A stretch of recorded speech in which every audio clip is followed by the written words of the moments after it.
Sinong nagsabing mahal mag-purchase ng tala? Ayan, kung hanggang ngayon sa Facebook app pa rin kayo bumibili ng tala, talagang mahal guys. Kaya may share ako sa inyo.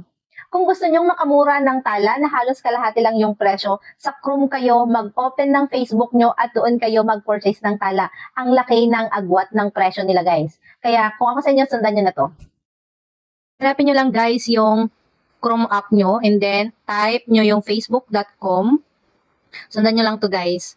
And then, pag nag-open na yung Facebook, kung hindi kayo naka-login, ilagin nyo yung account nyo, pero since sa akin naka-automatic login na siya, kaya mag-scroll na lang ako. Maghanap tayo ng content na pwedeng hagisan ng tala.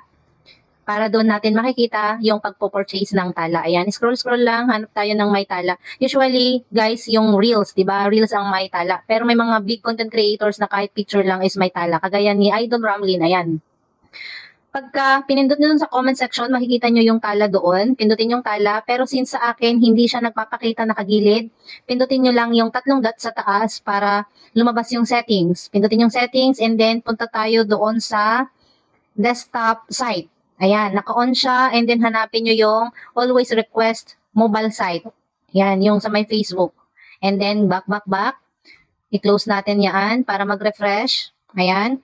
Kung i-open natin, ganyan na siya guys, para makita natin. And then, pindot ulit yung tala doon. And then, ipindot nyo na lang yung balance nyo doon sa taas. Makikita nyo dyan yung prices ng tala. Ayan o. And then, tcharan! Ganun lang guys. Ganun lang kadali ang pagpo-purchase sa Chrome. Malayong mas mura. Yan lang. Bye-bye!